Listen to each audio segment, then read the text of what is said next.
যে বিষয়ের উপরে কথা শুনতে চাই সেটি হচ্ছে কোরআন সুন্নাহর আলোকে স্বাধীনতার নিয়ামতের দাম এবং এই স্বাধীনতার নিয়ামতের কৃতজ্ঞতা এবং স্বাধীনতা রক্ষার্থে আমাদের জন্য দায়িত্ব এবং কর্তব্য কি, এ বিষয়ের উপরে আমরা আজকে কোরআন হাদিস থেকে সংক্ষিপ্ত সময় কিছু কথা শুনতে চাই, যেটা আমাদের জীবনে, প্রতিটি নাগরিকের জীবনে ধারণ করে এবং তদনুযায়ী আমাদের এই দেশ, আমাদের মাতৃভূমিকে রক্ষা করা এবং মাতৃভূমির পক্ষে থাকা, এর জন্য আমাদের সচেষ্ট হওয়া, এটা আল্লাহ রাব্বুল আলামিন এবং তার রাসূল আমাদের জন্য কি দায়িত্ব দিয়েছেন সেই বিষয়ে আমরা সংক্ষিপ্ত কিছু কথা শুনবো। ওয়া মা তাওফীকি ইল্লা বিল্লাহ। প্রিয় ভাইয়েরা, আমরা রিসেন্ট আমলে অনেক কথা শুনি, বিশেষ করে এই স্বাধীনতাকে নিয়ে অনেকে অনেক ধরনের কটূক্তি করে। কেউ কেউ তো এরকম কথাও বলে 10-15 মিনিটে আমাদের দেশ খেয়ে ফেলবে, দখল করে ফেলবে। আবার কেউ কেউ এর আগে বলতো এই দেশ এ উদ্দেশ্যে সে উদ্দেশ্যে স্বাধীন হয়েছে, স্বাধীনতার উদ্দেশ্যের সাথে সেকুলারিজম নানান কিছু আমাদেরকে বুঝ দিয়েছে।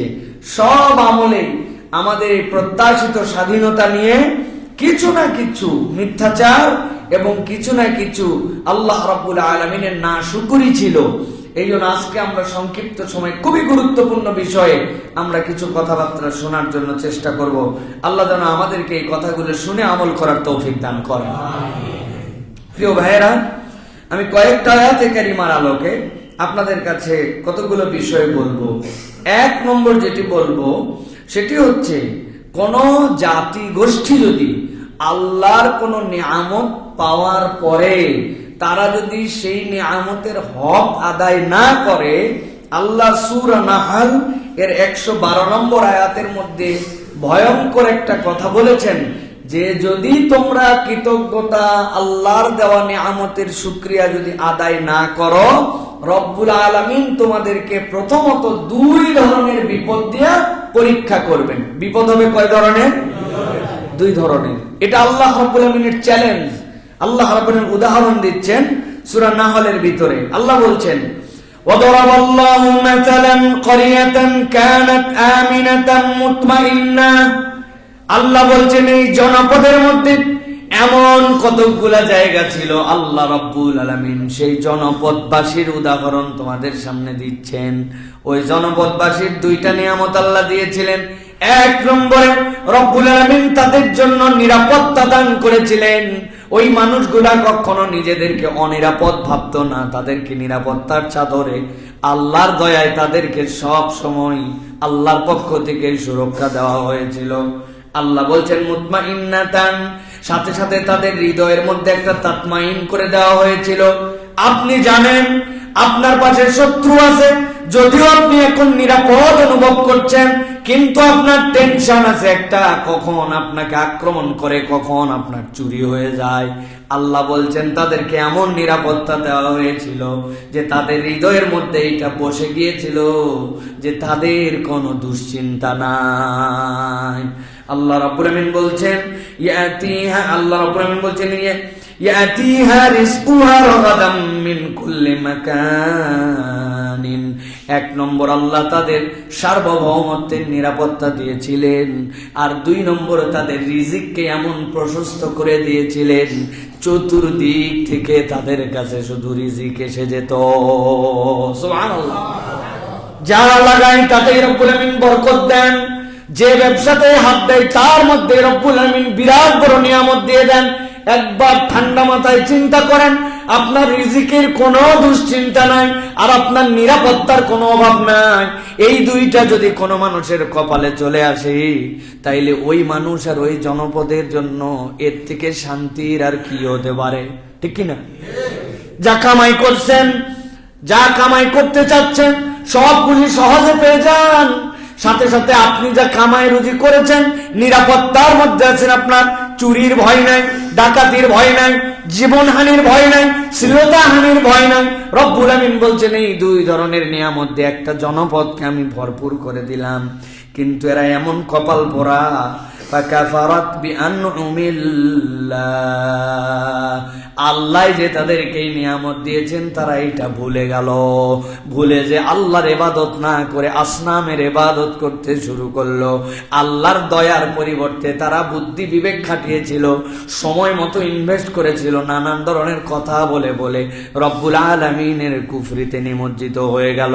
যাদের এই দুই নিয়ামত ছিল, আল্লাহ বলছেন যেই না আমার প্রতি কুফরি করলো, ফাযাকাল্লাহু লিবাসাল জু'i ওয়াল খাউফ, আল্লাহ বলছেন আল্লাহ এবার তাদেরকে ধরলেন, যাকা মানে সাত চাকা, আল্লাহ বলছেন তাদেরকে এমন ভাবে ধরা হলো দুইটা জিনিস দিয়া, একটা হচ্ছে তাদের জন্য ভয়, আরেকটা হচ্ছে তাদের জন্য ক্ষুধা। আল্লাহ দারিদ্রতা আর ভয় তাদের মধ্যে এমন ভাবে চাপায় দিলেন যে ওই মানুষগুলোর অবস্থা এমন হয়েছিল, মুফাসসিররা ব্যাখ্যা করছেন, একজন ভাই জীবন রক্ষার জন্য আরেকজনের গায়ের চামড়া ছিঁড়ে ছিঁড়ে খেয়ে ফেলেছিল। এমন রব্বুল আলামিন পরীক্ষা দিলেন। আল্লাহ রব্বুল আলামিন এই আয়াতে কারিমার দ্বারা বুঝাচ্ছেন, বান্দা এটা কাদের ফল, বিমা কানু ইয়াসনাউন, আল্লাহ বলছেন এইটা তোমাদের হাতের অর্জন, এটা তোমাদের হাতের কামাই। ওই মানুষগুলার নিরাপত্তা ছিল, ওই মানুষগুলার স্বাধীনতা ছিল, ওই মানুষগুলার আল্লাহর পক্ষ থেকে রিজিক ছিল, কিন্তু আল্লাহকে চিনে নাই, আল্লাহর হুকুমকে মানে নাই। রব্বুল আমিন তাদের জন্যই কঠিন পরীক্ষা দেন। ঠান্ডা মাথায় আমার দেশকে আমি এর সাথে মিলাতে চাই না চূড়ান্ত ভাবে, কিন্তু একটু হিসাব মিলায় দেখেন আপনার আমার দেশে নিরাপত্তার ঘাটতি আছে কিনা, আছে কিনা? ব্যাংকের মধ্যে টাকা রাখছিলাম তো আমরা, সেই ব্যাংকের টাকা তো কোথার থেকে হাওয়া হয়ে গেল আমরা তো বুঝলাম না। এখন ব্যাংকে যার 10-20 লাখ টাকা আছে, এমন ব্যাংকও আছে সারাদিন ধর্ণা দেওয়ার পরে 10,000 টাকা দেয় না, ঠিক কিনা? এখন অন্য ব্যাংকে যাদের টাকা আছে তারাও তো দুশ্চিন্তার মধ্যে আছে এখন, যে বাবা টাকা রাখবো কি রাখবো না। অনেকেই বলে এটা খালি অঙ্কে থাকে আর কিছুই থাকে না। এই যে চিন্তা, এই চিন্তাটা কোথার থেকে আসলো? এই চিন্তাটা আসলো আল্লাহর দেওয়া এই নিয়ামতকে আমরা কৃতজ্ঞতার সাথে আদায় করি নাই। আমরা জুলুম, নির্যাতন, অন্যায়, অবিচার, অজাচার যা লাগবে না সবগুলি আমরা এই দেশের মধ্যে করছি, ঠিক কিনা? আর কি চিন্তা করছি? যে আমাদের যে বুদ্ধি বিবেক, আমাদের যে জ্ঞান গরিমা, এইগুলা দিয়ে আমরা দুনিয়ায় এই দেশকে আগায় নেব, শুধু চিন্তা করেছে এইটা। আর ওই চিন্তার মধ্যে আল্লাহ রাব্বুল আলামিনের প্রতি কৃতজ্ঞতা, আল্লাহর দেওয়া বিধান অনুযায়ী এই সমাজ পরিচালনা করা, ইনসাফ, আদালত, এইগুলা আমাদের সমাজের মধ্যে থেকে শূন্যের কোঠায়, ঠিক কিনা? শূন্যের কোঠায়। যে একবার কোন মামলায় পড়েছে, যার একবার থানায় যাওয়ার অভিজ্ঞতা হয়েছে, সে জানে আদালত কত কঠিন, ইনসাফ কত কঠিন, থানা এই দেশে কত কঠিন, ঠিক কিনা? আপনি সেই আমলের কথা বলতেছেন। আমি থানার নাম এবং আমি যে তদন্ত কর্মকর্তা তার নাম সহ বলে দিতে পারি। এই আমলেও একটা ইনসাফ ভিত্তিক মামলার জন্য মাগরিবের নামাজে মসজিদে ঢুকতেছে, সব বলছে আপনাদের কাগজপত্র সবই ঠিক, সবগুলারই রিপোর্ট দেওয়া হবে, তবে কিছু খরচপাতি হয় সুন্দর করে রিপোর্ট দেওয়ার জন্য, 1000-10 টাকা দিয়েন, এখন আর কথা বলতে পারবো না, ওযু করে এখন মসজিদে ঢুকতেছি। ঠিক মসজিদে ঢুকার আগ মুহূর্তে আমি আল্লাহর ঘরে মেম্বারে বসে বলতেছি, এখনের সময়ও ওই মানুষেরা টাকা খাওয়া বন্ধ করে নাই। বন্ধ করবে কেমনে? এইগুলার সবগুলা তো রক্তের মধ্যে ডিস্টার্ব বলাগুলাকে ঢুকাইছে এই জায়গাতে। এই জন্য এই প্রশাসনের প্রতি আমাদের দাবি থাকবে, আমরা সব সময় বলি বাংলাদেশে বেশি কিছু সংস্কার হতে হবে না। বাংলাদেশ যদি একটা জিনিসে পরিবর্তন হয়, 90% এই দেশ ঠিক হয়ে যাবে। ওই একটা ডিপার্টমেন্টের নাম হচ্ছে পুলিশ। পুলিশ ঠিক, সব ঠিক। উদাহরণ দিয়েছি আমি। আপনি গেছেন জমি জমার কাজের জন্য সেটেলমেন্ট অফিসে, যাওয়ার পরে আপনাকে বলছে দলিল করার জন্য, আপনার খাজনা দেওয়ার জন্য, উমুক দেওয়ার জন্য, অথবা আপনার নকল তোলার জন্য টাকা দেওয়া লাগবে। আপনি দৌড়ায় চলে গেছেন স্থানীয় থানায়, পল্লবী থানায়, যে এলাকার সেটেলমেন্ট অফিসার, আমার ন্যায্য কাগজপত্র বের করে দিতে ডিউটি অফিসার টাকা চায়। ওই লোক কি বলবে? যে আমার নিচ থেকে উপরে ডিআইজি পর্যন্ত কেউ দুর্নীতি করে না, এত বড় সাহস সেটেলমেন্ট অফিসারের বাচ্চা, আমি দেখতেছি তোরে। ও সাথে সাথে তার ফর্দি আরজিটা গ্রহণ করছে, করার পরে ওই সেটেলমেন্ট অফিসার যদি একবার জানে থানা ঘুষ খায় না, তারপরে হচ্ছে এসপি অফিস ঘুষ খায় না, এসবি খায় না, এনএসআই খায় না, ডিআইজি খায় না, উপর থেকে নিচ পর্যন্ত সলিড, কোন সেটেলমেন্ট অফিসারের বাপের ক্ষমতা আছে যে দুর্নীতি করার সাহস করবে? ডিসি অফিস, শিক্ষা অফিস, কোন অফিস পারবে না। আপনি আপনার কাগজপত্র নিয়ে গেছেন, বৈধ কাগজ সবকিছু, আপনি আপনার গাড়ির লাইসেন্স করবেন, ওই জায়গায় মাসুদ ভালো হয়ে যাও না ভাই, ওইরকম মাসুদ তো এখনো আছে, ভালো হয়নি। ওই রকম মাসুদের চেহারাটা খালি ছবি তুলে নিয়ে আপনি চলে আসছেন থানায়, এই যে অফিসার আমার সবকিছু কাগজপত্র ঠিক, কত কি আমার থানা পুলিশ সবকিছু তদন্ত থেকে শুরু করে কেউ ঘুষ খায় না, তুমি বেটা বিআরটি অফিসের ঘুষ খাবে, সন্ধ্যার মধ্যে আর টুটি চেপে ধরে নিয়ে আসবে, পুলিশ ঠিক দেশ ঠিক, ঠিক কিনা? এই একটা ডিপার্টমেন্টকে টাইট করতে হবে, এই একটা ডিপার্টমেন্টের মধ্যে শুদ্ধাচার ঢুকাই দিতে হবে। এটা কেবলমাত্র উপরে উপরে ফাঁপড়বাজি দিয়া হবে না, এইটার জন্য নৈতিকতা সম্পন্ন অফিসার আপনাকে নিয়োগ দিতে হবে।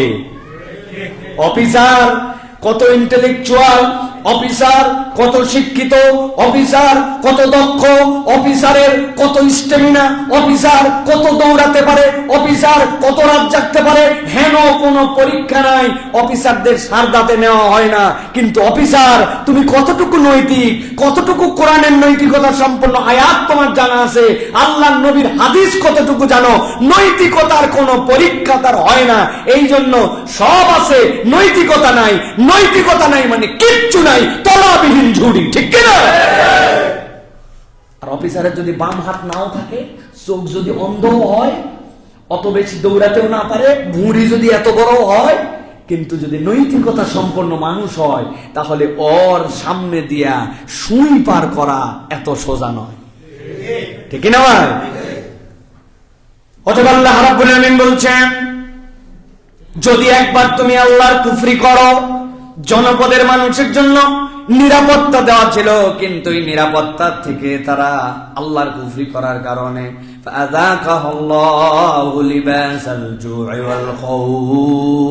আল্লাহ বলছেন, আল্লাহ তোমাদের ক্ষুধা আর আল্লাহ রাব্বুল আলামিন তোমাদের এই ভীতির যে ভয়ের যে সংস্কৃতি, এইটা কখনোই উঠায় নিবেন না। কেননা রব্বুল আলামিনের নিয়ম নীতি অনুযায়ী তুমি চলো না।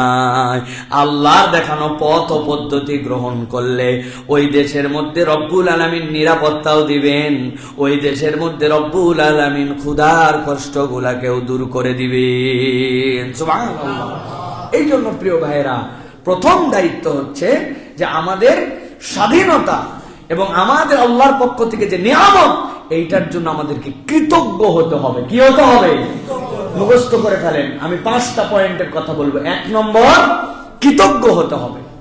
2 নম্বরে আল্লাহ রাব্বুল আলামিন কোরআনুল কারীমের 14 নম্বর সূরা ইব্রাহিম, সূরা ইব্রাহিমের মধ্যে আল্লাহ রাব্বুল আলামিন বলছেন, وَإِذْ تَأَذَّنَ رَبُّكُمْ لَئِن شَكَرْتُمْ لَأَزِيدَنَّكُمْ وَلَئِن كَفَرْتُمْ إِنَّ عَذَابِي لَشَدِيدٌ।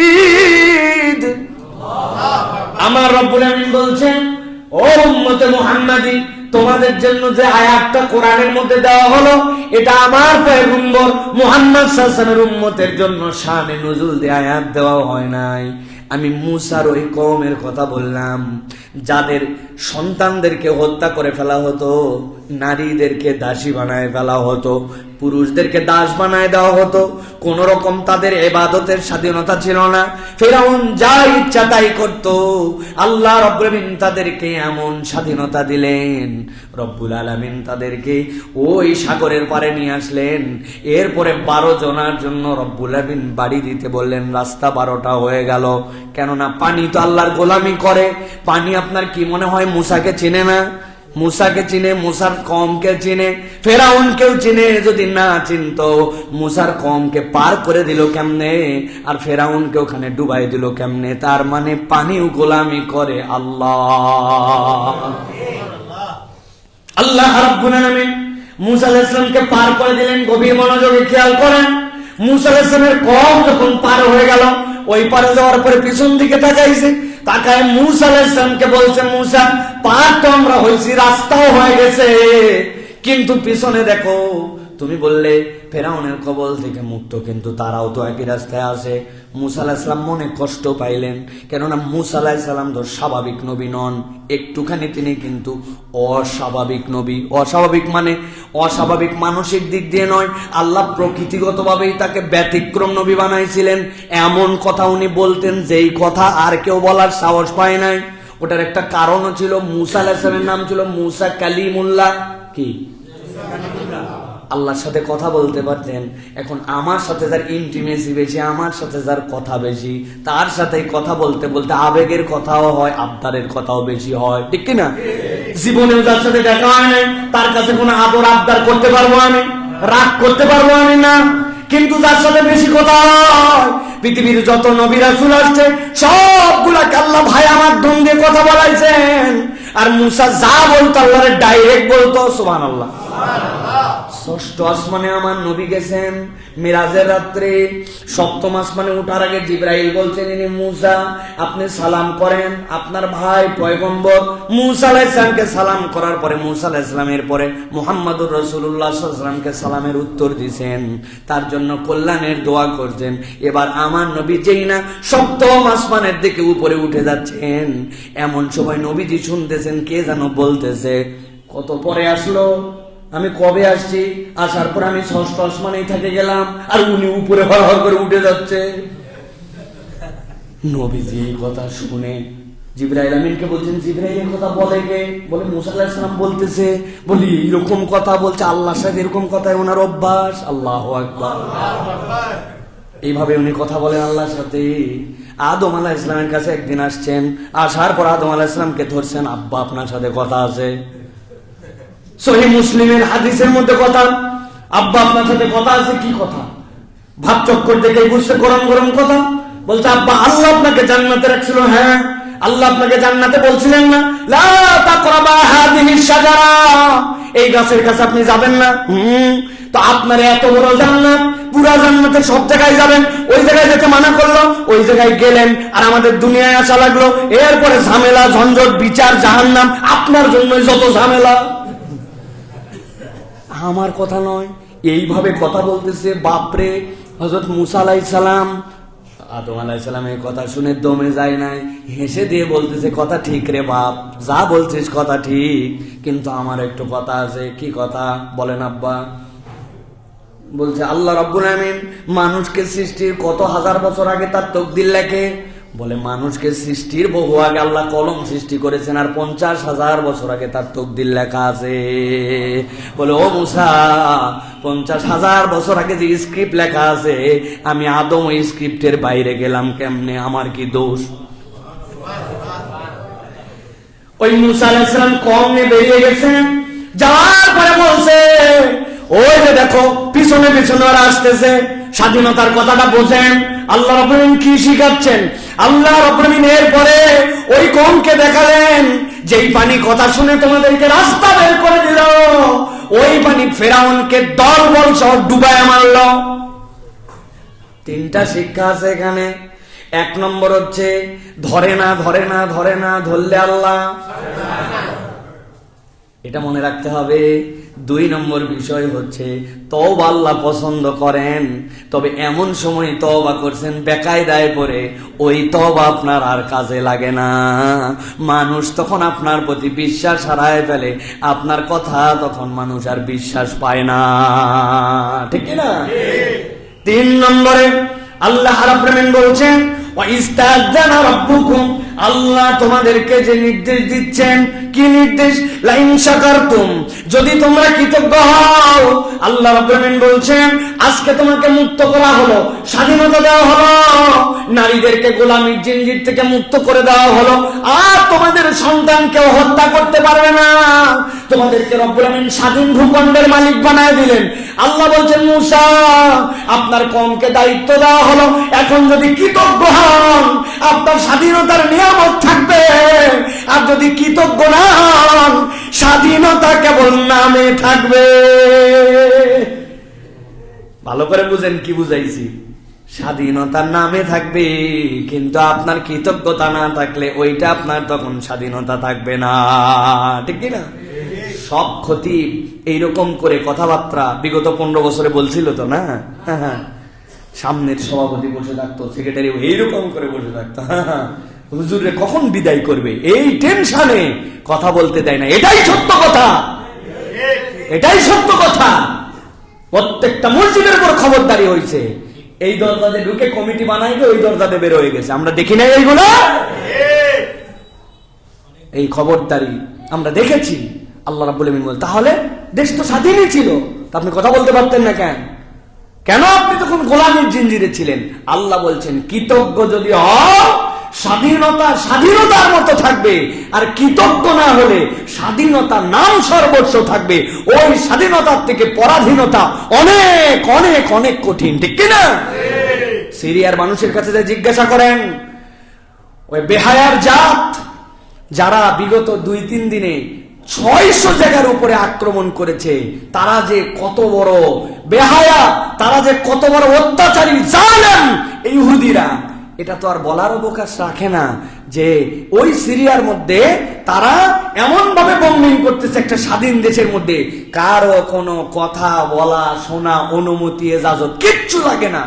কিন্তু ওই সিদনায়া যে কারাগার ছিল, ওই কারাগারগুলো থেকে যেই মানুষগুলো বেরিয়েছে, যেই মানুষগুলো শরণার্থী হিসেবে অন্য দেশে ছিল, তাদের কাছে যে জিজ্ঞাসা করেন যে এই 50 বছরের পরে আপনার হৃদয়ের অনুভূতিটা কি? বয়স 43 আর 23 বছর জেলে ছিল, বয়স 45, 32 বছর জেলে ছিল। 19 বছর বয়সের মহিলা জেলের মধ্যে ঢুকেছে, তার সাথে অন্যায় আচরণ করে 2টা বাচ্চা পিতৃ পরিচয়হীন হিসাবে বের করা হয়েছে। ওরা জানে স্বাধীনতার দাম কি আর স্বাধীনতার মানে কি। এই জন্য প্রিয় ভাইয়েরা, আল্লাহ বলছেন কৃতজ্ঞ হও, কৃতজ্ঞ হও, আল্লাহ রাব্বুল আমিনের কৃতজ্ঞ হও। আল্লাহ বলতেছেন, ওয়াইন কাফারতুম ইন্না আযাবি লাশাদীদ, যদি তুমি অকৃতজ্ঞ হও আল্লাহর ধরা বড় কঠিন। প্রিয় ভাইয়েরা, সুতরাং আমরা বিরাট স্বাধীনতা পেয়ে গেছি, এখন আমরা যা ইচ্ছা তাই করতে পারি, এরকম মেন্টালিটি যেন নিয়েন না। আল্লাহ রাব্বুল আমিন কার হাত দিয়ে কার গোলামির জিনজির আবার বানায় দিবেন। আপনি ভাষাই পড়তে পারেন নাই, আপনার জন্য একজনের মরণ হয়ে গেছে, কিন্তু আপনি হয়তো তার বন্ধুত্ব নিয়ে তার মুখের সামনে দাঁড়ায়ছিলেন, আপনি বুঝেনি নাই, আপনি বুঝেনি নাই। আমার কথাও এখন বুঝেন নাই, কথাটা একটু বুঝায়। এক ছেলের সাথে এক ছেলের বন্ধুত্ব, তো যে ছেলের বন্ধুত্ব সে চাইনিজ, আর যে ছেলের সাথে বন্ধুত্ব বাঙালি। এমনি এমনি একসাথে থাকতে চলতে ফিরতে খুব দোস্তালি হয়ে গেছে। এখন হঠাৎ করে ওই চাইনিজ ছেলেটা বিরাট মুমূর্ষ, এর বন্ধুত্বের কারণে ভাষা বোঝে না, কিন্তু দেশ ভিন্ন মোহব্বত করে। একদিন তাকে দেখতে গেছে, দেখতে যাওয়ার পরে তার মুখের সামনে যেই দাঁড়াইছে, দাঁড়ানোর পরে দেখে ওই চাইনিজ ছেলেটা 3 বার কি যেন একটা কথা জোরে জোরে বলে চোখ বড় করে এরপরে মরে গেছে। এই ছেলের তো যেটা বাঙালি, ওর দিলটা একবারে পুড়ে গেছে। যা হারে মূল্য তো মূল্য, আমি যেদিন গেছি আমার সামনে জোরে জোরে 3টা কি জানি কথা বললো, ও আবার ওটা আত্মস্থ করে নিয়েছে, 3 শব্দে 3টা কথা বলছে, বলে ওই ছেলেটা মারা গেছে। ও বাহিরে আসছে, আসার পরে খুঁজতেছে যে ভাই চাইনাজ ভাষা বুঝে কে? চাইনিজ একজন বলছে হ্যাঁ বোঝে। ওর কাছে গেছে, যাওয়ার পরে বলছে ভাই আমার দোস্ত মরে গেল, কিন্তু মরার সময় 3 বার জোরে জোরে এই কথা বলে তারপরে মরে গেল। আমি দেখতে গেলাম আর আমার সামনে মরলো, আমার থেকে দুঃখ বেদনা ব্যথা আর কারো নাই। বলছে কি বলছিল? যেই বলছে ওই কথা, বলছে কি বলছিল? বলছে হ্যাঁ এই কথাটা বলছিল। বলার পরে বলছে এটার মানে কি রে?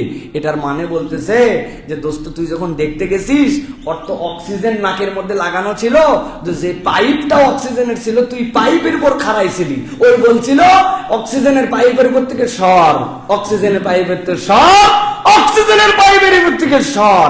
3 বার বলে আর অক্সিজেন সাপ্লাই পাই না, মরে গেছে। কি বুঝালাম? বুঝালাম আপনি যাকে বন্ধু ভাবতেছেন, কাছে ডাকতেছেন, আপন ভাবতেছেন, আপনি ওইটার ভাষা বোঝেন না এখনো। ও যে কোন ভাষায় আপনাকে নতুন গোলামির মধ্যে ফেলবে আপনি বুঝতে পারছেন না। এই জন্য সজাগ সচেতন ভাবে থাকতে হবে। ইসলাম হীন করার পায় তারা 50 বছর ধরে এই দেশে চলতেছে, এখনো বন্ধ হয় নাই।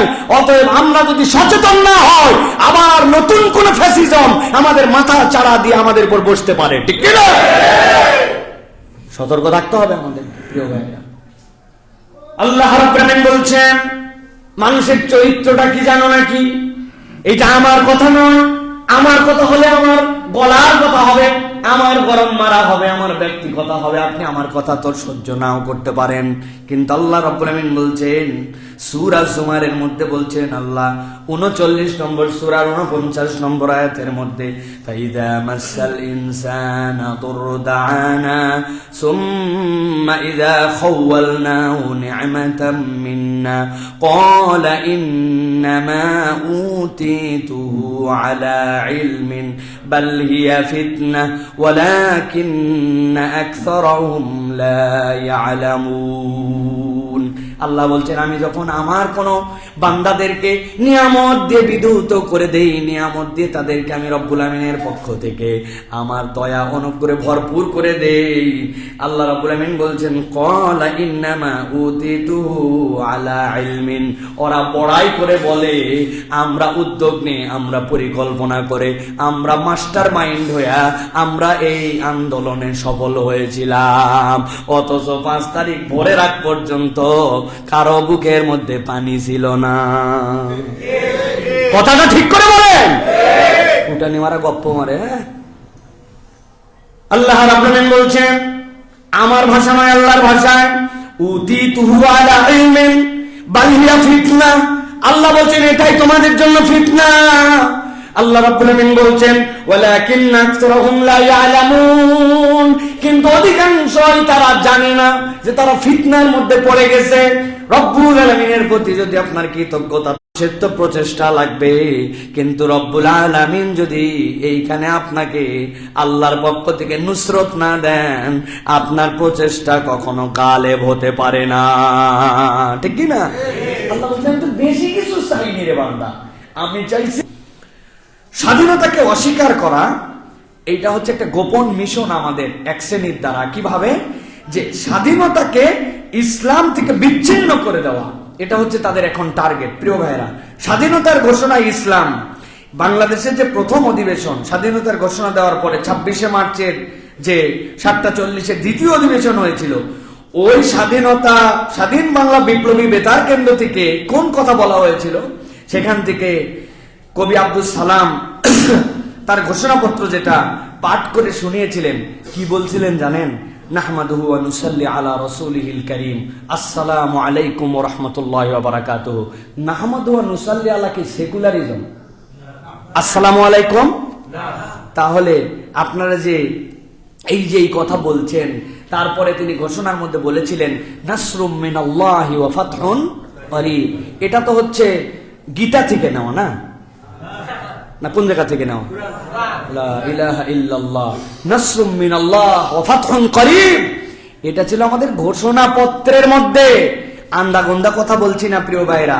বাংলাদেশের স্বাধীনতা যুদ্ধের দলিলপত্র 5ম খণ্ড পৃষ্ঠা নম্বর 11 যাই দেখে নেবেন, এর মধ্যে এগুলো রেফারেন্স হিসেবে উল্লেখ আছে প্রিয় ভাইরা।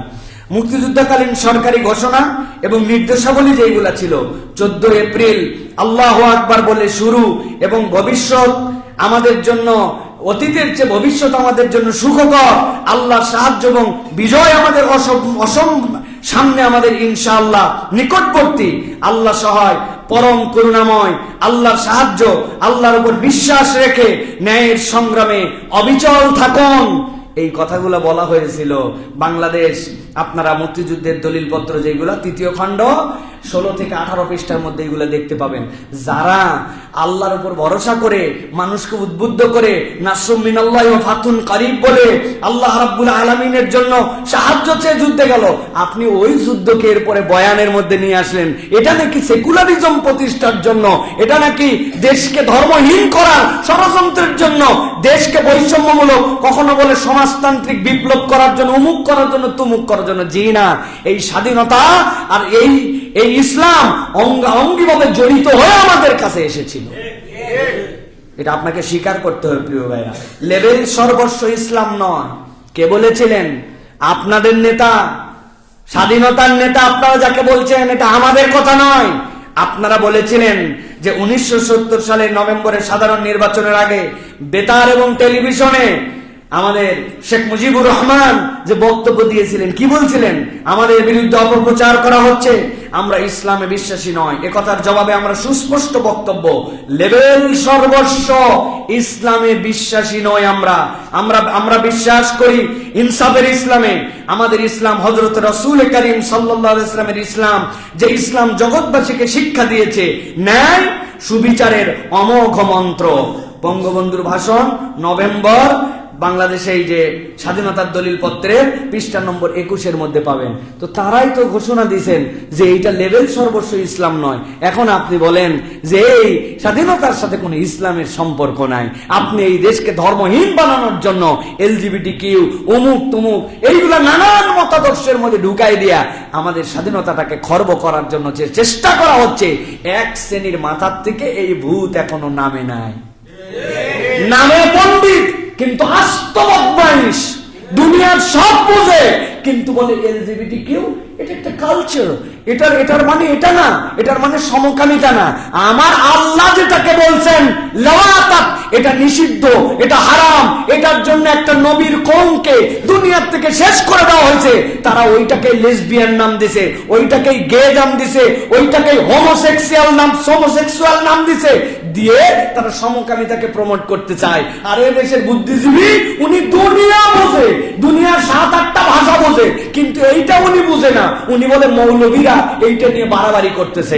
আমরাও বলতে চাই, আপনি মৌলবী বলে তাদেরকে টিটকারি করতেছেন, এই মৌলবীরা টুটি চেপে ধরলে পালানোর জায়গা খুঁজে পাবেন না। মৌলবীদের ঠেলা আলাদা, মৌলবীরা শান্ত প্রিয় মানুষ, কিন্তু এই মৌলবীদেরকে চেতালে অবস্থা খারাপ আছে। ভালো করে এই জন্য আমরা বললাম, এই স্বাধীনতার মধ্যে এই সকল বাজে জিনিসপত্র এর মধ্যে আমরা যেন ঢুকানোর জন্য চেষ্টা না করি। প্রিয় ভাইয়েরা, আল্লাহ রাব্বুল আলামিন এরপরে আমাদের জন্য কতগুলা দিক নির্দেশনা দিয়েছেন যে স্বাধীনতা আমরা যে অর্জন করব, এই স্বাধীনতার সাথে আল্লাহ রাব্বুল আলামিন দায়িত্ব হচ্ছে যাদের মাধ্যমে স্বাধীনতা এসেছে তাদের প্রতিও কৃতজ্ঞ হতে হবে। এক শ্রেণী মনে করে আসমান থেকে শুধু ফেরেশতা এসে যুদ্ধ করে গেছে। জি না, বদরেও আগে সাহাবী ছিলেন, তার সাথে ফেরেশতা আসছিলেন। আগে মানুষকে এগোতে হয়, তারপরে আল্লাহ নুসরত সাথে আসে। এই জন্য নবীজি সাল্লাল্লাহু আলাইহি ওয়াসাল্লাম বলেছেন, মান লাম ইয়াশকুরিন নাস লাম ইয়াশকুরিল্লাহ, ইন্না আশকারান নাস লিল্লাহি আযজা ওয়া জাল্লা আশকারুহুম লিন্নাস। নিশ্চয় যে মানুষের কৃতজ্ঞ হয় না, সে আল্লাহর কৃতজ্ঞ হতে পারে না। আল্লাহর সর্বোচ্চ কৃতজ্ঞ বান্দা সে, মানুষের কৃতজ্ঞতা আদায় করে যে, যাদের রক্তের উপরে বিজয় এসেছে, স্বাধীনতা এসেছে, আপনি তাদেরকে মূল্যায়ন করবেন না, আপনি তাদের কৃতজ্ঞতা স্বীকার করবেন না, আপনি তাদেরকে কখনো দাম দিবেন না। এটা ইসলাম বলে না, এটা আপনাকে অবশ্যই করতে হবে, কিন্তু এই চেতনা বিক্রি করে খাওয়া যাবে না। চেতনা বিক্রি করার যে সংস্কৃতি এবং কালচার, ওইটা আমাদের জন্য বড় বিপর্যয় ডেকে নিয়ে আসবে। এই জন্য চেতনাকে কখনো বিক্রি করা যায় না, চেতনাকে হৃদয়ের মধ্যে ধারণ করতে হয়। চেতনা বিক্রি করলে কি হয়? ডাস্টবিনে উচ্ছিষ্টের মতো ওইটাকে মানুষ ফেলে দেয়। পৃথিবীর ইতিহাস নাই, পুরা পৃথিবী সৃষ্টির পর থেকে এই পর্যন্ত ফেরাউনেরও ইতিহাস নাই। ফেরাউনের সাথে যারা গেছিল সবগুলাকে আল্লাহ ডুবাইছিলেন ওই জায়গায়, আর যারা যায়নি তারা ছিল। আর এই আমলে আমরা দেখেছি যে একসাথে সবাই পালায় গেছে। আমরা দেখছি না ভাই? ইতিহাস নাই এরকম প্রিয় ভাইরা। এটার কারণ কি ভাই? এটা তো আমাদের সমাজেরই মানুষ। তাহলে এইভাবে ভাবতে হলো কেন? কারণ চেতনাটা এমন ভাবে ফেরি করা হয়েছিল যেটা মানুষ আসলে নিতে পারে নাই। মানুষের হৃদয়ের মধ্যে থেকে ওইটা উচ্ছিষ্টের মতো হয়ে গিয়েছিল। এই জন্য কখনো কপচাতে হয় না, কোনো কিছু কপচায় ফেলতে হয় না। লেবু অতি চিপলে তিতা হয়ে যায়, বলে না ভাই? এই জন্য প্রিয় ভাইরা, আমাদেরকে আমাদের স্বাধীনতা, সার্বভৌমত্ব, এটা যদি আমাদেরকে টিকায় রাখতে হয় তাহলে আমাদেরকে সব সময় খেয়াল রাখতে হবে ইনসাফ আমাদের সমাজে লাগবে। 2 নম্বর, জুলুম মুক্ত পরিবেশ লাগবে। 3 নম্বর, মানবাধিকার আপনাকে আদায় করে দিতে হবে। আর 4 নম্বর, স্বাধীনতা আপনার যে আল্লাহ রাব্বুল আলামিনের নিয়ামত, এই নিয়ামতের আলোকে খোদা ভীতিময় একটি সমাজ আপনার জন্য গঠন করতে হবে। প্রিয় ভাইরা, মুসলমানরা আমরা অনেক সময় আবেগী। আল্লাহ ভরসা ইনশাআল্লাহ এইটুকুর উপরে থাকি। কিন্তু আল্লাহ রাব্বুল আলামিন সূরা তাওবার 41 নম্বর আয়াতের মধ্যে বলছেন যে হে ঈমানদারগণ, তোমাদের জন্য একটা দায়িত্ব আছে। কি দায়িত্ব? ইনফিরু খিফাফাও ওয়া সিকালা। আল্লাহ বলছেন তোমরা হালকা এবং ভারী উভয় ধরনের অস্ত্রে সজ্জিত হও, সজ্জিত হয়ে আল্লাহ রাস্তায় বের হও। এটার ব্যাখ্যা কি? এখন একজন আপনার জন্য ব্যালিস্টিক মিসাইল আপনাকে দিয়ে মারতে চাচ্ছে, আর আপনি 303 বন্দুক নিয়ে সামনে দাঁড়াইছেন, হলো? তা আপনাকে তো সমকক্ষতা অর্জনের জন্য আল্লাহর পক্ষ থেকে নির্দেশনা আছে, ইনফিরু খিফাফাও ওয়া সিকালা, তুমি ভারী অস্ত্রে সজ্জিত হও। তা আপনার দেশ তারা যে প্রযুক্তি নেবে, আপনাকে ওই প্রযুক্তি অর্জনের জন্য আপনাকে চেষ্টা করতে হবে, আপনাকে তার জন্য সামনে এগোনোর জন্য চেষ্টা করতে হবে।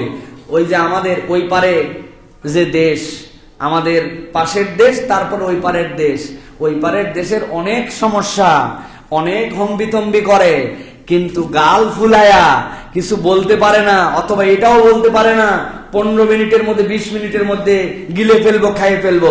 কারণ কি? কারণ কয়েকটা ব্যালিস্টিক মিসাইল আছে। ভাই তুমি আমাকে মারতে পারো, তবে আমি তোমাকে মেরে মরবো। বোঝেন নাই আপনি? মারো আমাকে, সমস্যা নাই, কিন্তু আমি তোমাকে মেরে মরবো।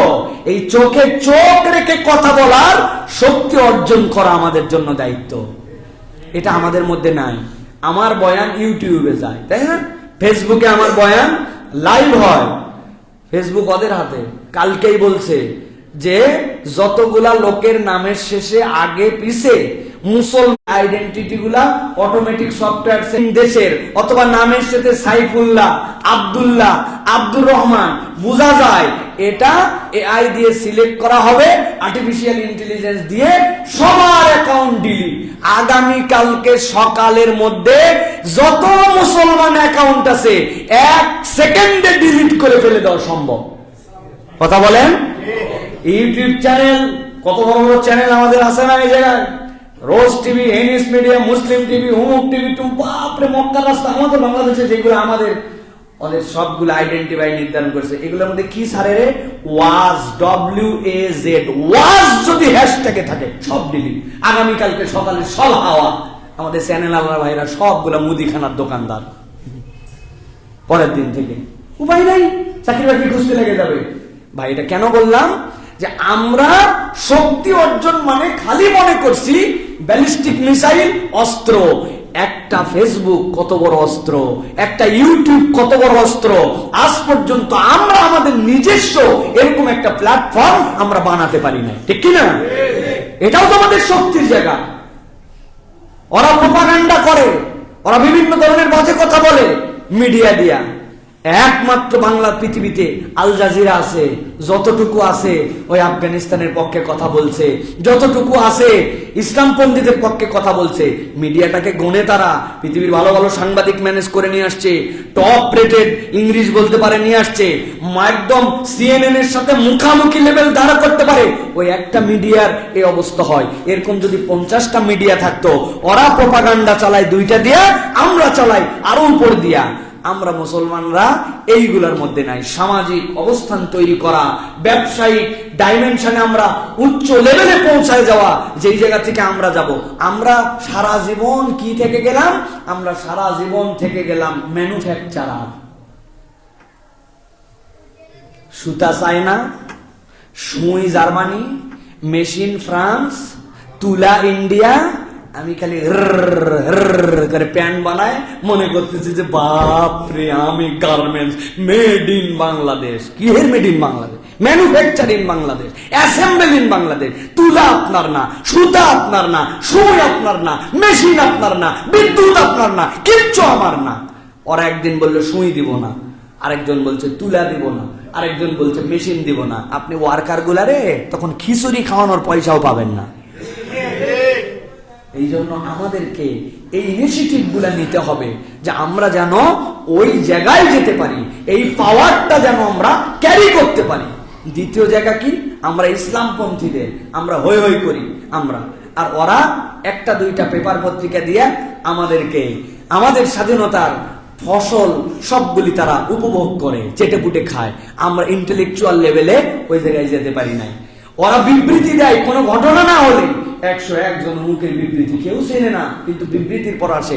আর আমাদের ইসলামিক ইন্টেলেকচুয়ালদেরকে একটা বিবৃতি গুছায় সাজায় দেওয়ার আগে আগ্রহই নাই এটা নিয়ে, অথচ আমরা এই জায়গা থেকে পাওয়ার ক্রিয়েট করতে পারি। অথচ এরকম একটা বিবৃতিরও অনেক সময় অনেক পাওয়ার থাকে।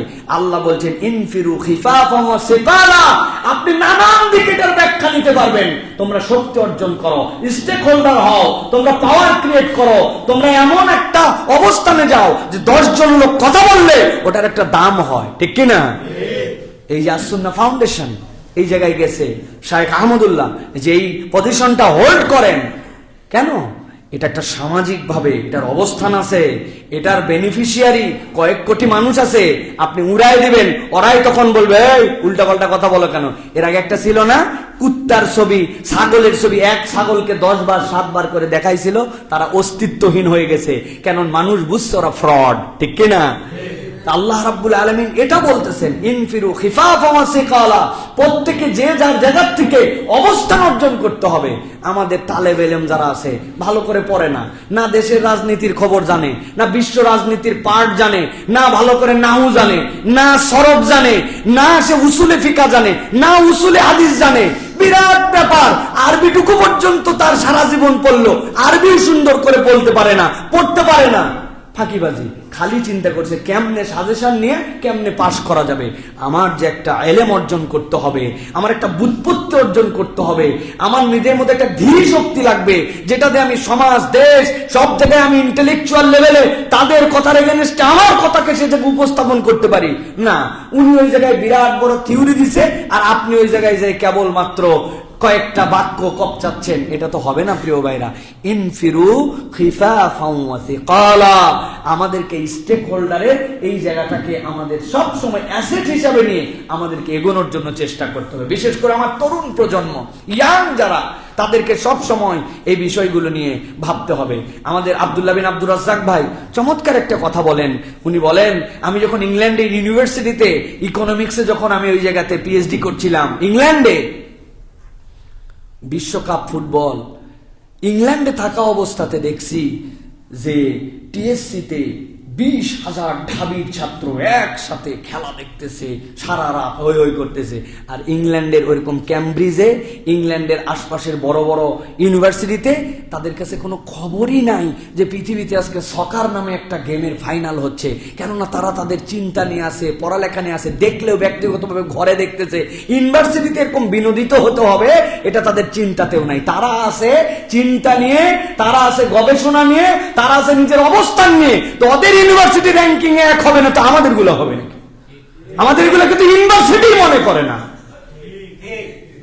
এমন এমন শিক্ষক আছে, আমি কি বলবো, ওইগুলো বলি না, আমাদের ইউনিভার্সিটির কথা বলতেছি, ইসলামী ইউনিভার্সিটি, এগুলো ইউনিভার্সিটি জানি না, যেখানে আমি থেকে আসছি 8-10 বছর।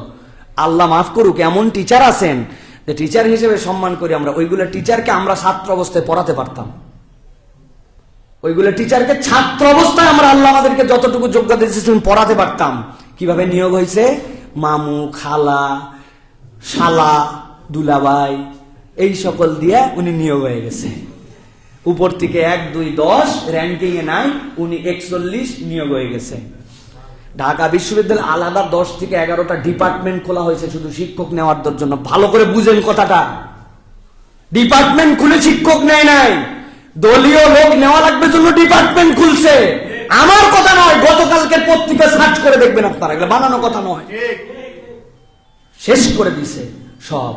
এই জন্য আল্লাহ রাব্বুল আমিন বলছেন ওয়াজাহিদু বিআমওয়ালিকুম ওয়া আনফুসিকুম ফি সাবিলিল্লাহ, তোমরা আল্লাহর রাস্তায় তোমাদের মাল এবং জান দিয়ে চেষ্টা করো। এটা কেবলমাত্র এই জিহাদ নয়, সব জায়গায় আপনি আপনার অবস্থান দাঁড় করান। আমাদের যারা ডাক্তাররা আছেন, আরে ভাই, যেই রক্ত আমার গায়ে, ওই রক্ত যেই সিরিজ নিয়ে যেই রিজেন্টে পরীক্ষা করেন, ওটা বাংলাদেশেও হয়, ওটা পার্শ্ববর্তী দেশেও হয়। তা আপনার ফলাফল 2 নম্বর হয় কেন? আপনার হাসপাতালে 2 নম্বর ট্রিটমেন্ট হয় কেন? এই জন্য না সেখানে মানুষ যায়। আমরা আজ পর্যন্ত এই জায়গাতে কখনো ইনসাফ কায়েম করতে পারলাম না। আরে ডাক্তার, তুমি ওই মেডিকেলের কয়টা পয়সা খাওয়ার জন্য ওই ওষুধ কোম্পানির কয়টা পয়সা খাওয়ার জন্য লাগলে ওই ওষুধ লেখো, না লাগলে ওইটা লেখো। আর যারা ওইটা বানায় ও জানে যে এই পরিমাণ ডাক্তারকে দিতে হয়, এই পরিমাণ কমিশন দিতে হয়, ওর মধ্যে যা যা ঔষধ লাগবে ঔষধ নাই। আপনারে বলে দিছে গ্যাসের ওষুধের পাওয়ার P20, কিন্তু ওই গ্যাসের ওষুধের পাওয়ার 20-এর জন্য যা ইনগ্রিডিয়েন্টস লাগবে নাই, ওটা মূলত আছে 5। শুনে দেখেন আপনারা যে মিট পড়তেছেন, এমন কোন ওষুধ নাই যে ওষুধের 2 নম্বর নাই, সব 2 নম্বর। আহা, আর আমরা বলি যে আমরা আমাদের দেশে ট্রিটমেন্ট করবো। তাহলে ইনফিরু খিফাফা ওয়া সিকারা, আল্লাহ আপনাকে এই জায়গাটা দিয়েছিল, আপনি আপনার মেডিকেল সেক্টরটা ঠিক করেন। এইখানে টেস্ট করছেন একটা, পাশেরটাতেই ভিন্ন। কেন রে ভাই?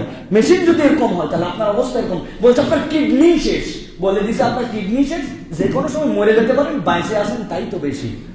বাইরে গেছে, যাওয়ার পরে বলছে আপনার তো কিডনির কোনো সমস্যাই নাই। মাথাই খারাপ, মরে যাওয়ার সার্টিফিকেট দিল, আর ওখানে বলতেছে যে আপনার কোনো সমস্যা নেই। এত দূর পার্থক্য কেমন করে হয়? এগুলো বানানো কথা ভাই। এইগুলো হচ্ছে আমার স্বাধীনতাকে রক্ষা করতে হলে এই জায়গাগুলো আমাদেরকে বিল্ড আপ করতে হবে, নৈতিক হতে হবে। যে যার সেক্টর থেকে আপনাকে মাজা সোজা করে আপনাকে দাঁড়াতে হবে। আপনি যদি মাজা সোজা করে না দাঁড়ান, তাহলে আপনার এটা কখনোই দেশের স্বাধীনতাকে প্রকৃতার্থে আমরা ধরে রাখতে পারবো না প্রিয় ভাইয়েরা।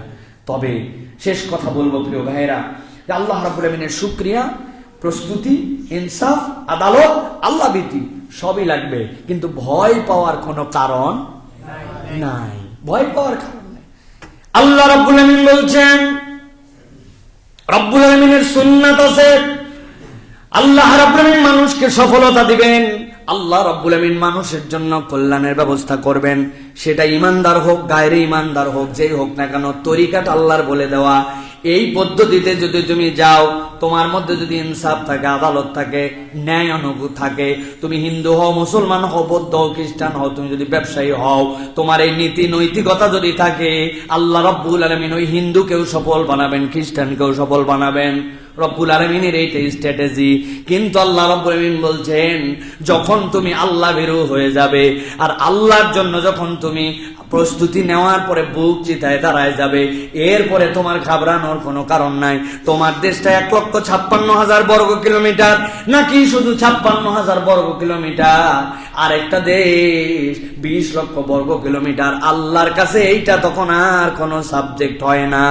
রব্বুল আমিন কুরআনুল কারীমের মধ্যে বলছেন, সূরা বাকারা 249 নম্বর আয়াতের মধ্যে আল্লাহ বলছেন, কাম মিন ফিয়াতিন কলিলাতিন গলাবাত ফিয়াতান কাসীরাতাম বিইذنিল্লাহ ওয়াল্লাহু মা'আস সাবিরিন। আল্লাহ বলছেন, ভয় পাওয়ার কোনো কারণ নাই। তুমি কি দেখো নাই কত ছোট্ট ছোট্ট জনপদের মানুষকে রব্বুল আমিন কত বড় বড় জনপদের উপরে বিজয়ী করেছেন। মাত্র 3000 লোক নিয়া আল্লাহ রাব্বুল আমিন প্রমাণ দিয়ে দিয়েছেন, খালিদ বিন ওয়ালিদ ওই বাইজেন্টাইনের 1 লক্ষ মানুষের বিপক্ষে বিজয়ী হয়েছিলেন। সুবহানাল্লাহ, 1 লক্ষ মানুষের বিপক্ষে দাঁড়ায় গেছে 3000 লোক, হিসাবে ধুলায় মিশে যাওয়ার কথা। আল্লাহ বলছেন, তুমি কি মনে করো কত ছোট ছোট মানুষ দিয়ে আল্লাহ কত বড় বড় জিনিসকে ধ্বংস করে দিয়েছেন, আর তুমি চিন্তা করো। এটার অনেক ব্যাখ্যা আছে প্রিয় ভাইরা। ঠ্যাং ভাঙ্গা মশা দিয়ে আল্লাহ নমরুদকে সাইজ করছে, করে নাই? খালি সাইজ না, ওর মাথায় সব সময় কেউ কাঠ দিয়ে মারতে আসতো, কেউ ঝাঁটা দিয়ে পিটাতে আসতো, কোনোটাতেই তার শান্তি হতো না। পরে একদিন হাতের কাছে কিছু পায় নাই, ওর যে গোলাম ছিল, ওই গোলাম পায়ের মধ্যে খড়ম ছিল, তাও খড়মের 1 পাট ছিঁড়া, ওইটাই বলতো ওটা দিয়ে মার। ওটা দিয়ে তুলে পিটাইছে, তখন দেখছে জুতা ঝাঁটার থেকে, কাঠের থেকে, অন্য সব কিছুর থেকে জুতা দিয়ে মারলে আরাম হয়। এরপরে যতদিন না মরছে ততদিন খালি জুতা দিয়ে পিটাইছে। আল্লাহ সেটাকেও দেখাইছে। এটা জিল্লতি কি জিনিস। আপনি বড় বড় লেকচার দিচ্ছেন, কিন্তু আপনি ভিতর থেকে লেকচার দিতে পারতেছেন না, বাইর থেকে পালায়া যায় লেকচার মারাতে হচ্ছে।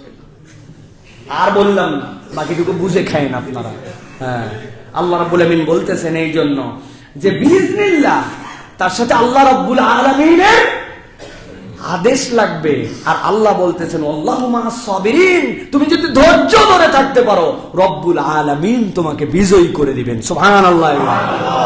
অতএব দখল করে ফেলবো, খাইয়ে ফেলবো, এটা বলতে দেন, সমস্যা নাই, কিন্তু আমাদের শক্তি অর্জনের জন্য আমাদেরকে চেষ্টা করতে হবে। তবে মুসলমানদের সবচেয়ে বড় শক্তির নাম হচ্ছে নৈতিক বল। সবচেয়ে বড় কি নাম? নৈতিক বল। ওদের আছে ব্যালিস্টিক বল, ওদের আছে নানান বল, কিন্তু আমাদের যে নৈতিকতা, এই নৈতিকতা যদি ঠিক থাকে, মুসলমানের পরাজিত হওয়ার কোনো সুযোগ। বলবেন হুজুর 47,000 যে গাজায় মরে গেল, যারা মরে গেছে এরা তো পরাজিত হয়ে গেছে না ভাই? আরে আপনি হিসাব মিলাতে পারেন নাই। ওই যে ইহইয়া সিনওয়ার বলেছিলেন, আরে মিয়া আমার তো হার্ট স্ট্রোক করেও মরে যেতে পারতাম, গাড়ি অ্যাক্সিডেন্ট করেও মরে যেতে পারতাম, ঘুমের মধ্যে ছিলাম হঠাৎ করে দম বন্ধ হয়ে মরে যেতে পারতাম। আমাকে আল্লাহর বিপক্ষের ওই সকল দুশমনদের গুলি দিয়ে আমাকে আল্লাহ শাহাদতের মৃত্যু দিছে, আমি তো মরি নাই। মুসলমান যদি শাহাদতের মৃত্যু পায়, সে চিরজীবনের জন্য বেঁচে যায়, ঠিক না? তুমি আমার কি দিয়ে হারাবা? হারানোর কোনো হিসাব এখানে হবে না। খবরদার দুনিয়ার হিসাবে কখনো ফাইনাল কনক্লুশন নিয়ে আসবেন না। এখানেই জয়, এখানেই পরাজয়, এটি সফলতা। আপনি এটি সফলতা বিফলতার চূড়ান্ত জায়গা নয়, এটা মাজরাউল আখিরা, এটা আপনার পরকালের কর্মক্ষেত্র। আপনি চেষ্টা করছেন, ফলাফল পাবেন আল্লাহ রাব্বুল আলামিনের কাছে, ঠিক কিনা? এই জন্য মুসলমান বাঁচলে গাজী, মরলে শাহাদতের মৃত্যুর তামান্না লাগবে।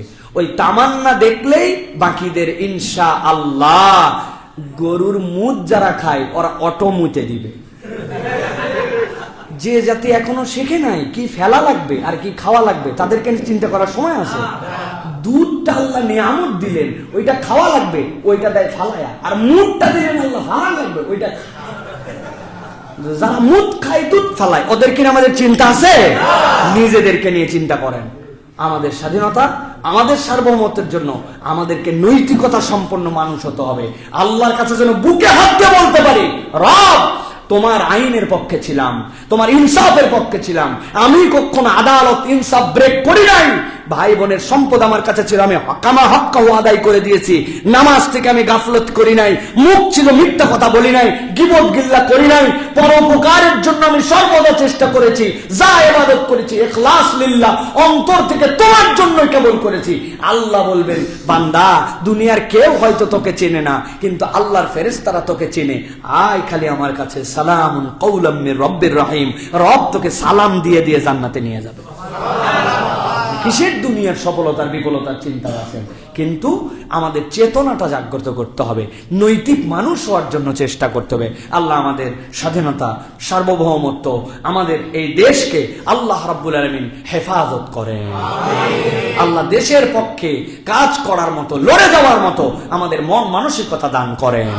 আল্লাহ রাব্বুল আলামিন এই দেশে ইসলামী হুকুমত এবং ইসলামী আইন যেন এই দেশ পরিচালিত হয়, খেলাফত যেন এই দেশের মধ্যে চালু হয়, আল্লাহ যেন সেই পক্ষে কাজ করার আমাদেরকে তৌফিক দান করেন। হাদা মা ইনদি ওয়াল ইলমু ইনদাল্লাহ।